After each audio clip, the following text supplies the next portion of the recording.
berani terbentur, berani belajar dari benturan-benturan gitu ya, itu otomatis skill dan knowledge yang kita miliki itu jadi semakin terasa dan otomatis juga jadi bertambah.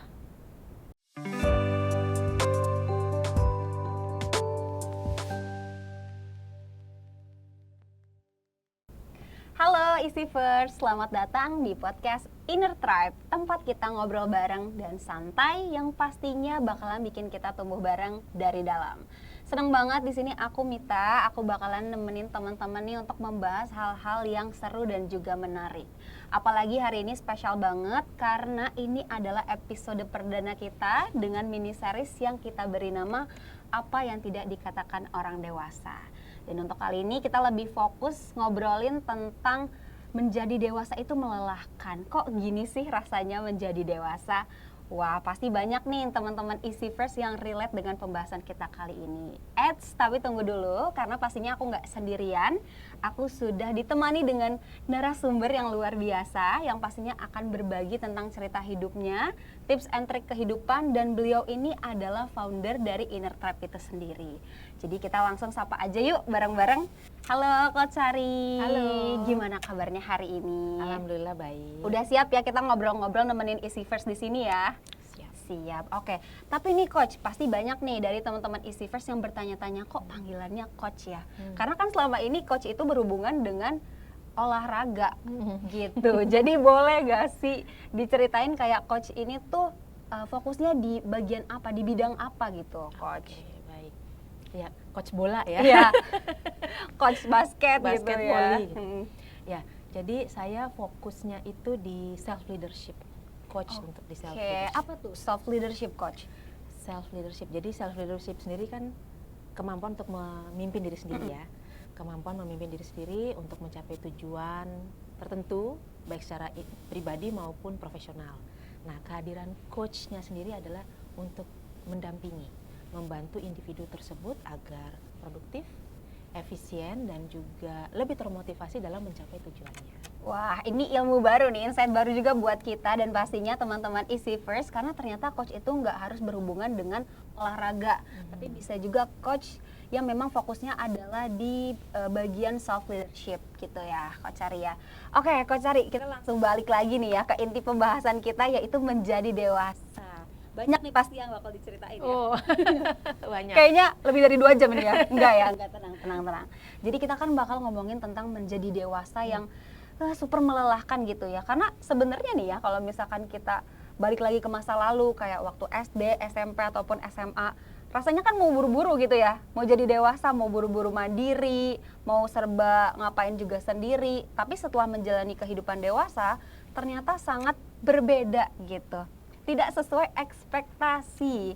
Malah kalau bisa pengen balik lagi kecil, karena kerjaannya cuma main aja gitu Coach. Main layangan. Iya, main layangan ya siang-siang ya. Nah, kalau dari Coach Sari sendiri, apa sih sebenarnya hal yang memang mengejutkan sekali gitu ketika menjadi orang dewasa? Oke. Yang mengejutkan ya.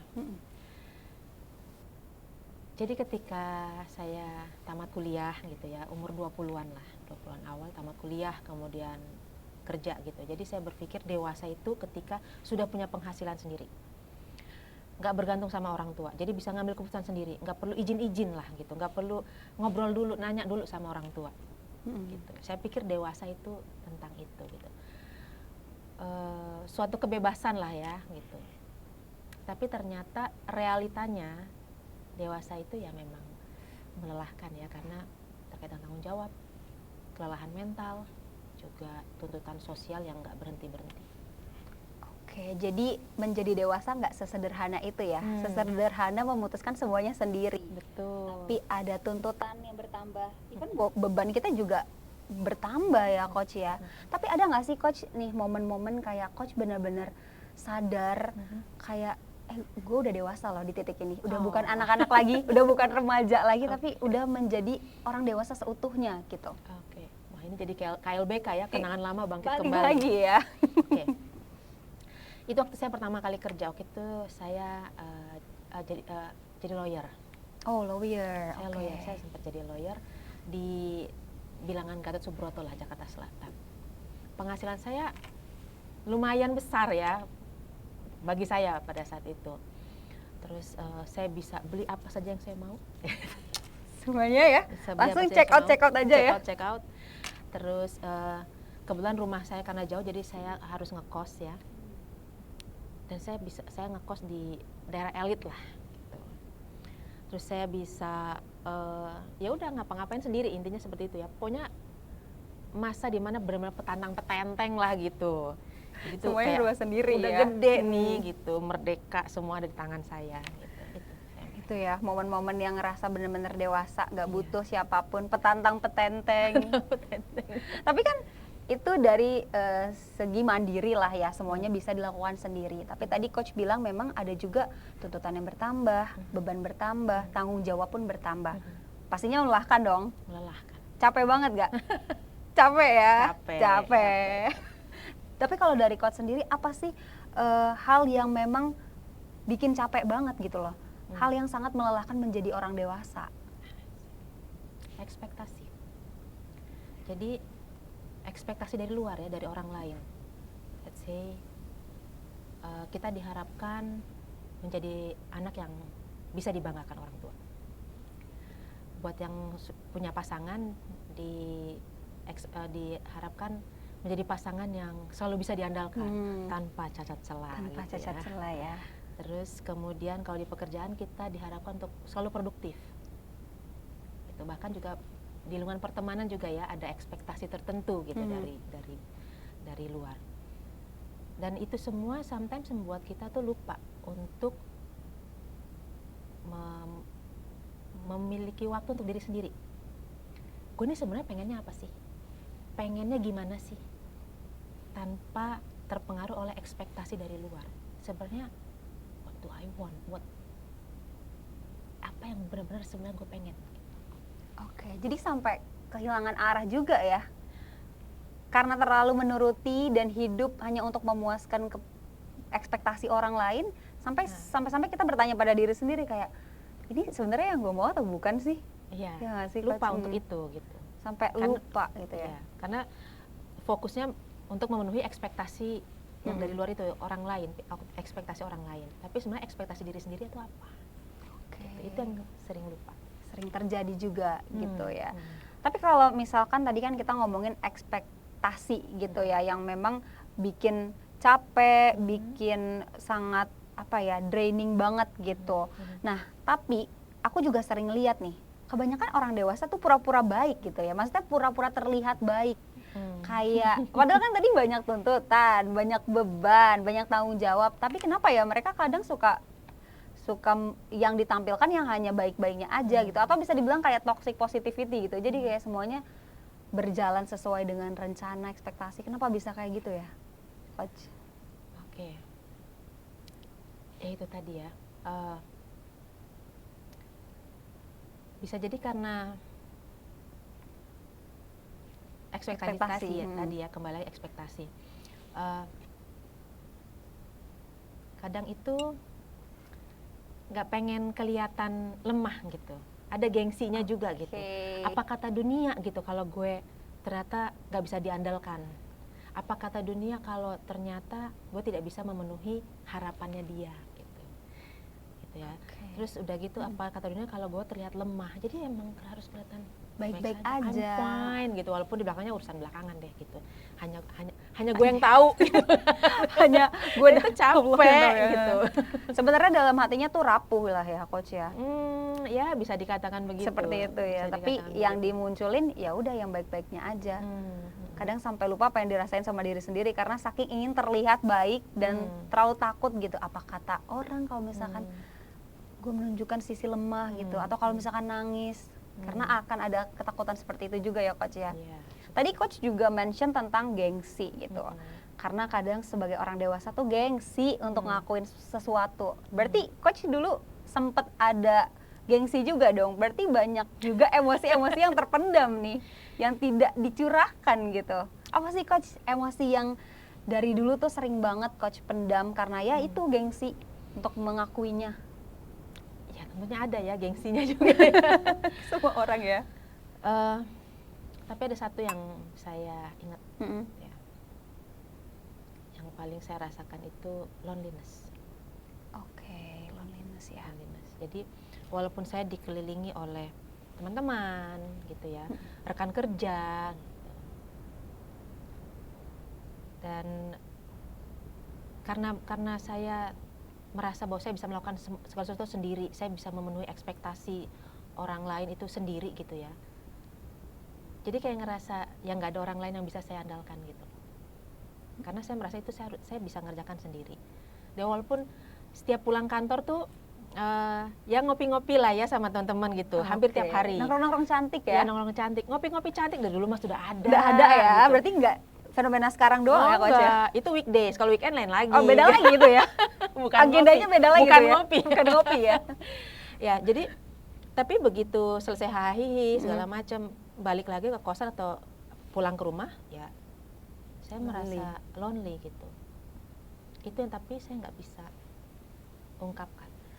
Berarti kan teman main banyak ya Coach ya? Banyak. Emang nggak ada gitu kalau misalkan 1-2 orang yang jadi tempat curahan hati gitu yang benar-benar Coach bisa percaya, kayaknya bisa deh curhat ke dia atau kasih tahu apa yang benar-benar Coach rasakan saat itu gitu?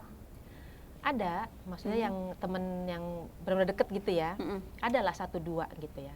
Cuma untuk bercerita semuanya, apa yang sedang saya rasakan, apa yang sedang saya alami seperti itu, ya saya batasin juga gitu. Ada batasnya. Ada batasnya, jadi nggak semuanya di-spill gitu ya.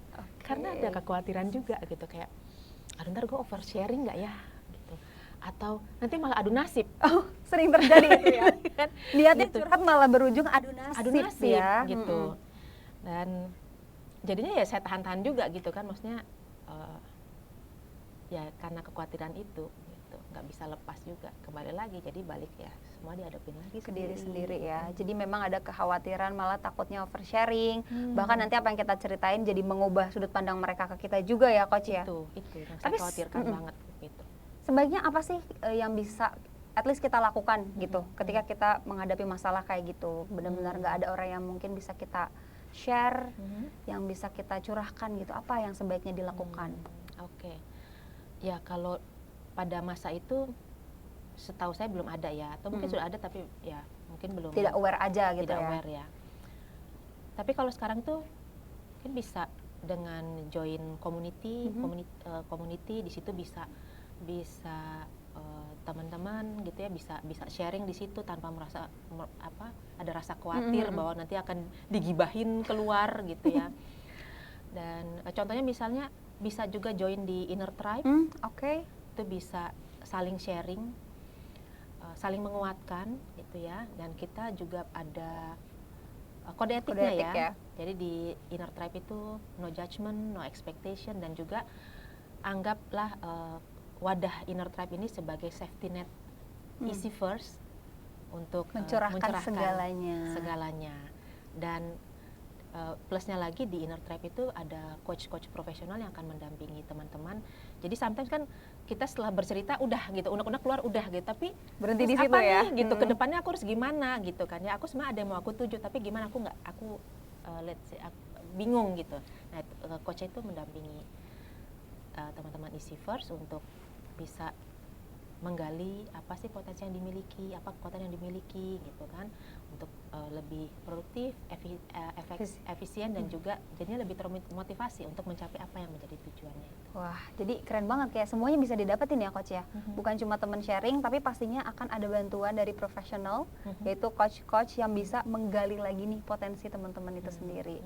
Oke, nah tadi kita udah ngomongin nih terkait dengan beban, ekspektasi dan lain sebagainya. Tapi nih Coach, kalau misalkan kita bandingin sama zaman sekarang gitu ya, kan sosial media lah kayaknya semua orang punya Instagram, TikTok dan lain sebagainya, bisa mengakses kehidupan orang dengan begitu mudah gitu. Apakah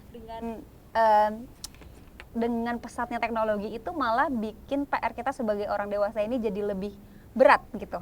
Karena kan jadi gampang untuk overthinking, gampang untuk mungkin bisa melihat kehidupan orang lain yang hanya ditunjukkan ya pasti yang baik-baiknya aja ya Coach ya.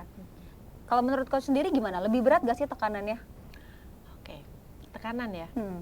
Sebenarnya kalau menurut saya dari dulu itu sampai dulu dan sekarang sama aja kalau menurut saya. Tekanan itu ada. Tekanan itu ada. Ya memang kembali lagi bedanya kalau sekarang itu langsung depan mata gitu ya, apalagi gadget tuh udah di tangan gitu kan, kita bisa scroll lihat, ih kok dia kayaknya hidupnya happy terus ya, ih dia jalan-jalan terus ya, ih outfitnya branded Makannya enak terus. makannya enak terus gitu ya. Kalau dulu memang untuk membandingkannya itu kita harus ketemuan dulu. Oke, jadi harus meet up dulu, Harus baru meet up dulu, kan bisa baru- ngebandingin baru ya. bisa ngeliat Baru gitu. di scanning nih, Baru ini apa scanning. nih yang beda nih, dia baru beli baju baru kah gitu ya. Iya, gitu. Tapi kalau dulu itu lebih ke membandingkannya lebih ke lu kerja di mana? Oke, Bukan lu kerja apa. tapi kerja di mana Lu ya? kerja di mana? Di mananya tuh lebih ke area mana? Oh, jadi bukan perusahaan ya, bukan nama perusahaan, tapi lebih kayak di daerah mana, Area mana gitu.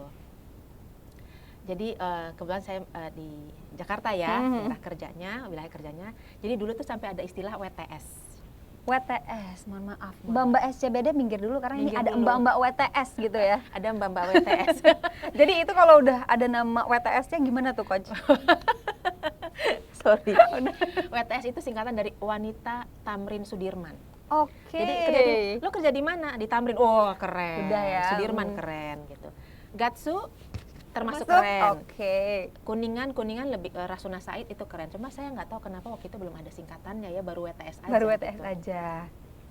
Jadi walaupun ada, let's say ada teman yang kerja di Jakarta juga tapi di pinggir dan gajinya lebih gede, tetap keren yang di situ.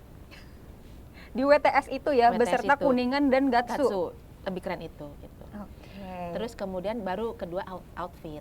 Jadi pada masa itu kalau pakai setelan ya, setelan loh, setelan pakai blazer, pakai rok mini gitu kan, Mini gitu ya. mini, itu keren.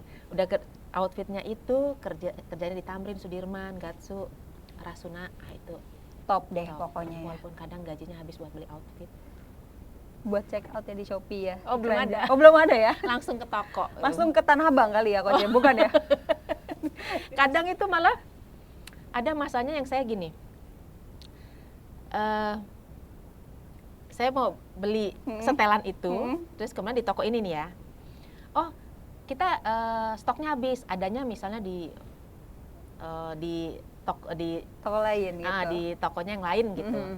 Itu saya sampai pesen, oke nanti tolong ini, Oh, jadi ada sistem kayak pre-order juga gitu ya. ya nanti kita ambilin. Oh, diambilin. Diambilin. Jadi nanti saya akan datang hari apa untuk ambil. Jadi karena saya nggak mau ke sana atau saya lagi nggak bisa ke sana, diambilin. Oh, bisa ya kayak gitu Gitu, dulu ya. saking untuk memburu setelan Setelan itu. itu harus dapat setelan itu. Oke, Oke. oke. Jadi sebenarnya perbandingan sih tetap ada, tekanan juga pasti ada. Cuma ya bedanya kalau sekarang kita jadi lebih mudah aja gitu ya untuk mengakses informasi. Tapi ya sebenarnya yang ditunjukkan ke dunia ya sebenarnya yang senang-senangnya aja nggak sih, Coach? Pasti kan ada bagian sedih yang mereka tidak tunjukkan. Mungkin tunjukannya di close friend aja kali ya, gitu Iya, ya biar bisa jadi. orang-orang nggak tahu. Oke, ini kita balik lagi nih ngobrolin tentang realita menjadi dewasa. Aku tuh sering banget kayak ngedenger statement kayak udah masih bisa nafas atau masih bisa hidup aja udah bersyukur gitu. Karena kebanyakan kehidupan orang dewasa itu cenderung ya bertahan aja dibandingkan berkembang atau bertumbuh atau melakukan sesuatu yang lebih gitu. Jadi aku sebenarnya pengen tahu sih, Coach, dari sudut pandang Coach sendiri kenapa ya bisa ada hal-hal seperti itu gitu. Ya meskipun memang bertahan juga tidak semudah itu ya, Coach ya. Ah, sih. Jadi gimana tuh, Coach? Oke. Lebih banyak yang milih bertahan daripada berkembang. Ya. Well, kalau menurut saya itu bisa jadi karena takut salah langkah, ya takut salah mengambil langkah, takut untuk mengambil risiko, takut terbentur seperti itu. Namun kalau mau dapat lebih, ya harus berani berkembang gitu ya. Berkembang tuh gimana ya? Berani mengambil langkah untuk keluar dari zona nyaman Anda. Bisa jadi ketika melangkah keluar dari zona nyaman akan terbentur juga gitu, akan gagal juga ya, bisa jadi gitu ya, akan terbentur. Tapi dengan berkembang itu menemukan benturan ya, jadi berani terbentur, berani belajar dari benturan-benturan gitu ya. Itu otomatis skill dan knowledge yang kita miliki itu jadi semakin terasa. Dan otomatis juga jadi bertambah.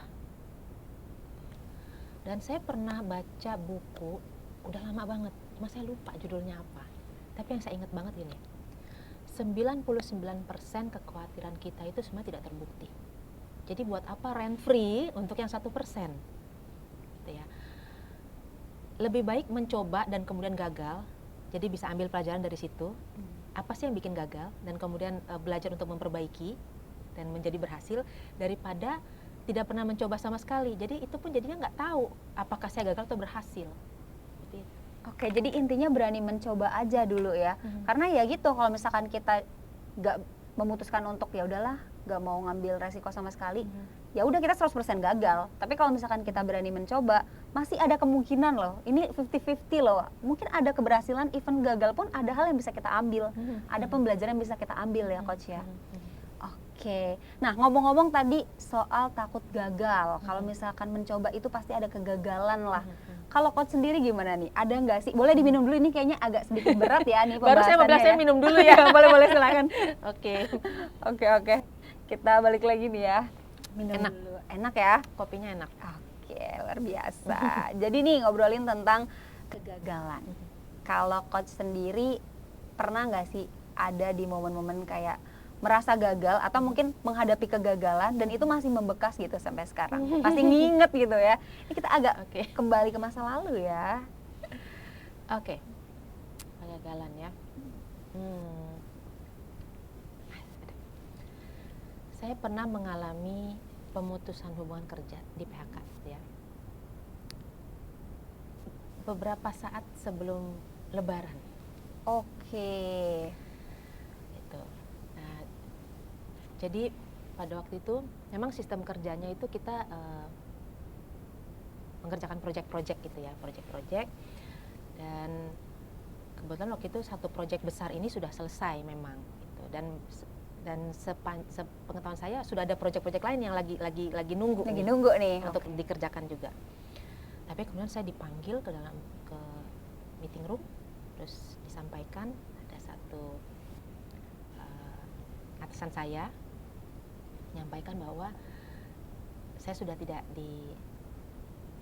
diperpanjang lagi masa kerja saya di kantor tersebut. Waktu itu di konsultan hukum juga, tapi bukan yang di Gatsu ya. Oh, ini udah beda. Udah beda lagi gitu. Waktu itu reaksi saya ya biasa aja gitu. Oh, justru biasa aja. Biasa aja. Oke. Shock, kaget, surprise gitu kayak. Oh, enggak. Saya biasa aja. Saya dengarkan gitu kan. Oh iya, oke, baik. Terima kasih Pak, saya sudah diberi kesempatan untuk bekerja di kantor ini gitu kan. Terima kasih sudah menyampaikannya segala macam seperti itu. Yang kaget justru beliau. Sekarang sudah almarhum ya. Beliau malah, wah saya nggak nyangka kalau kamu responnya akan seperti itu. Saya pikir kamu bakal nangis-nangis. Oh tidak gitu, tidak gitu kan. Saya harus kelihatan gengsi dong ya, masa gitu. Tegar, kuat gitu ya. Biasa aja gitu. Walaupun dalam hati kayak bisa-bisanya. What gitu kan. Setelah semua kerja keras gitu ya. Kalau sekarang kan like for real gitu. Karena buat saya pada masa itu ya, maksudnya kerja buat saya tuh kayak candu gitu, kayak maksudnya diminta datang hari Minggu saya datang, diminta datang untuk pada saat lagi libur besar tanggal merah saya datang gitu. Karena memang waktu itu kan mengejar deadline juga ya, mengejar deadline, jadi walaupun waktu itu memang ada timnya gitu. Tapi pokoknya saya datang, apapun itu kerjaan itu adalah nomor satu buat saya. Oke, jadi benar-benar hidup untuk bekerja gitu ya saat itu. Apa istilahnya, passionnya lah gitu ya. Bahkan rekor saya terlama adalah 28 jam tidak tidur. 28 jam? 28 jam tidak tidur. Wow, itu di kantor terus tuh 28 jam? Di kantor terus gitu, nggak mandi lah ya gitu pastinya gitu kan. 28 jam, terus kemudian untuk kalau hari-harinya tuh berangkat pagi, pulang tengah malam, berangkat pagi, pulang agak pagi untuk siap-siap supaya datang lagi pagi. Oke, jadi hidup di situ-situ aja ya? Di situ aja gitu. Gak ada kayak personal space, nonton-nonton sinetron gitu zaman dulu? Tidak, hanya untuk bekerja untuk aja. Pada masa yang di kantor ini gitu ya. Jadi benar-benar yang ya oke. Maksudnya kayak nggak apa-apa gitu kan ya. Nah, kemudian ya intinya saya merasa kayak udah benar-benar udah all out untuk kerjaan ini gitu, untuk kantor ini. Oke, tapi kecewa ada dong, Coach pasti. Ngedown banget gak sih pastinya? Down banget lah. Tapi itu saya tidak tunjukkan ke mereka. Oke, mencoba untuk tegar aja lah ya. Tapi kan saat itu berarti lagi momen-momen terpuruk ya, Hamin 1 Lebaran juga gitu. Nah, berarti ada nggak sih momen yang kayak coach tuh udah deh nggak mau berharap lagi, kayak bukan nggak mau, kayak terlalu capek aja kalau misalkan harus mengulangi pattern yang sama, kerja keras, tapi ternyata ekspektasi atau result yang diinginkan tidak sesuai gitu dengan yang ada di bayangan coach sendiri. Pernah nggak kayak berhenti berharap saat itu? Berharap. Berhenti berharap, iya, berhenti berharap tapi kepada orang lain. Oke. Tapi bukan berarti udah deh gue nggak mau lagi melakukan A, B, C gitu, nggak mau lagi berurusan sama orang lain nanti kecewa segala macam, bukan gitu ya. Tapi intinya saya berhenti berharapnya itu begini, tetap saya melakukan yang terbaik. Saya lakukan apapun dengan maksimal gitu. Pekerjaan saya lakukan tetap yang terbaik. Saya memberikan effort saya yang terbaik tetap gitu. Karena buat saya lebih baik saya melakukan yang terbaik daripada saya menjadi biasa-biasa saja. Gitu. Namun tidak berharapnya adalah saya tidak mengharap imbal balik bahwa saya akan mendapat apresiasi, saya akan dihargai, saya akan mendapat pengakuan, tidak. Itu tidak. Itu yang tidak saya harapkan. Saya berhenti untuk melakukan itu. Iya, berhenti untuk mengharapkan itu. Oke, jadi sebenarnya masih berusaha untuk yang terbaik. Jadi kalau memang diberikan tanggung jawab ya kita berikan sebaik-baiknya, do the best.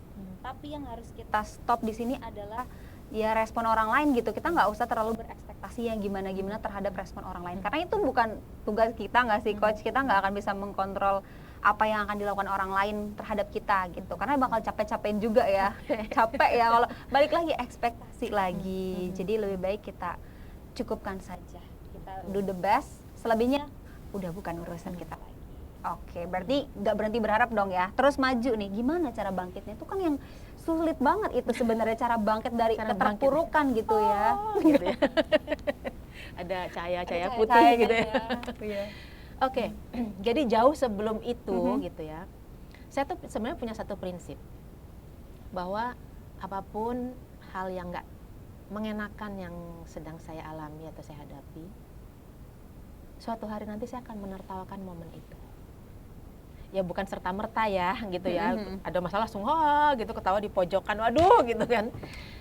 Tapi tetap ada proses, tetap butuh waktu gitu kan. Baru setelah itu susun strategi, oke, nextnya ngapain nih, apa yang bisa saya lakukan, saya punya modal apa, saya punya koneksi apa gitu. Intinya seperti itu gitu. Oke, berarti sudah di set dari awal gitu ya. Di Iya, planning dari awal terlebih dahulu. Jadi tetap saya berhak kok untuk sedih gitu. Saya berhak untuk kecewa. Saya berhak untuk marah gitu. Marah ya, bukan marah-marah. Marah-marah tuh lempar-lempar barang. Gitu. Serem ya. Berhak untuk marah gitu. Tapi biasanya saya saya mau di momen ini berapa lama gitu. Setelah itu langsung susun planning nih, ke depannya ya. gimana nih gitu. Ini seperti itu. Oke. Susun strateginya ke depan. Oke. Berapa lama tuh kalau coach sendiri pemulihannya? Dari keterpurukan itu sampai akhirnya berhasil bangkit gitu ya. Berhasil bangkit berarti sampai dapat kerja lagi Iya, gitu ya. Kalau tidak salah itu kurang lebih 3 minggu, nggak nyampe 1 bulan. Cepet ya. Tapi tetap gak boleh insecure teman-teman, karena setiap orang itu punya timelinenya masing-masing. Gak bisa kita samaratakan ya coach ya. Jadi 3 minggu itu? 3 minggu. Jadi saya ya waktu itu dikontak sama mantan atasan saya. Yang di Gatsu. Oh, yang di Gatsu. Ini kita balik lagi ke Gatsu ya. Kita balik lagi ke Gatsu ya gitu. Jadi kemudian nanya maksudnya pekerjaan segala macam, kemudian beliau mereferensikan saya kepada satu big firm lah. Dan alhamdulillah saya dapat gaji saya waktu itu hampir 3 kali lipat lebih besar daripada yang terakhir itu ya, yang pemutusan kerja itu ya. Iya. Wow, berarti ini bisa dibilang blessing in disguise ya. Iya. Jadi hal buruk yang terjadi di masa lalu itu bisa aja menjadi pembuka ke suatu hal atau ke kesempatan yang jauh lebih besar lagi dari sebelumnya. Gitu. Jadi jangan patah semangat, jangan kecewa. Ya kecewa boleh sih ya coach ya, tapi maksudnya jangan pernah berhenti berharap. Gitu. Oke. Nah, ngomong-ngomong soal tadi nih pengalaman buruk yang tadi ya. Kalau diingat-ingat sekarang berarti udah bisa ditertawakan ya coach ya. Kayaknya aduh gitu.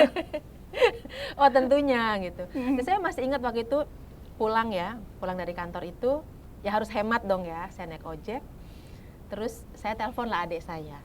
Saya telepon terus sambil berurai air mata lah ya gitu. Nangis bombay di atas Nangis. ojek ya. Sambil berurai air mata gitu, terus sambil saya cerita sama adik saya dengan suara bergetar.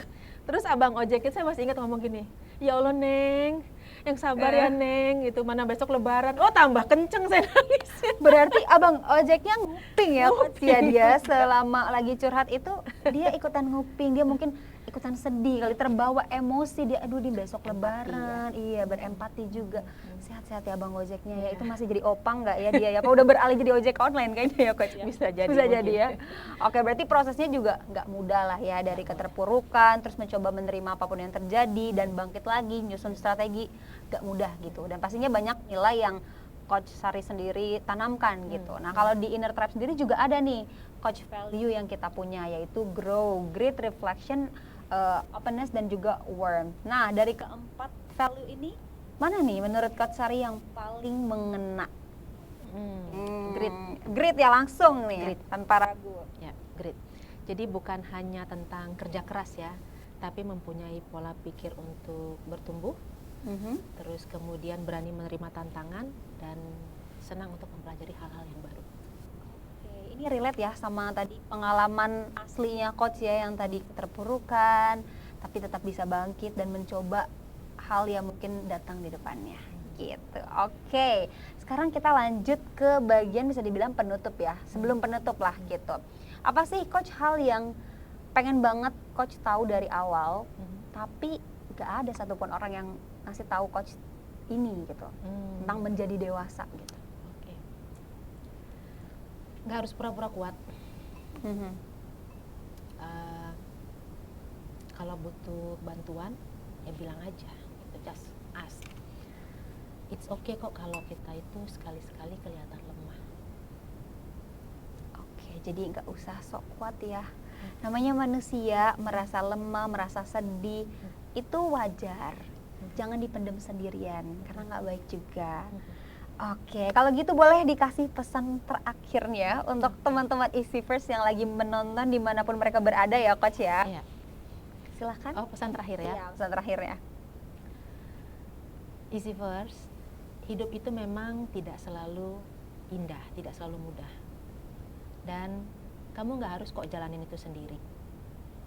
Kamu berhak untuk meminta bantuan, meminta pertolongan. Dan satu, jangan lupa, jangan abaikan kekuatan diri sendiri.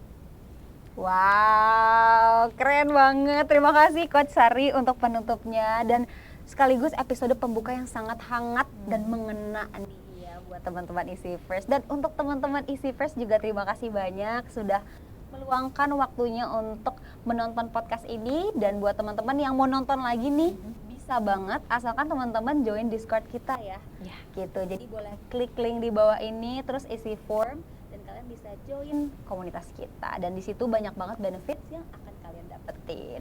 Dan tentunya kita akan ketemu lagi minggu depan di hari dan juga jam yang sama. Kita bakalan ada topik lain yaitu tentang takut gagal dan harapan yang loro. Ingat pesan ini juga ya teman-teman, kamu gak harus sempurna untuk mulai bertumbuh dan kamu gak harus kuat sendirian. Bye.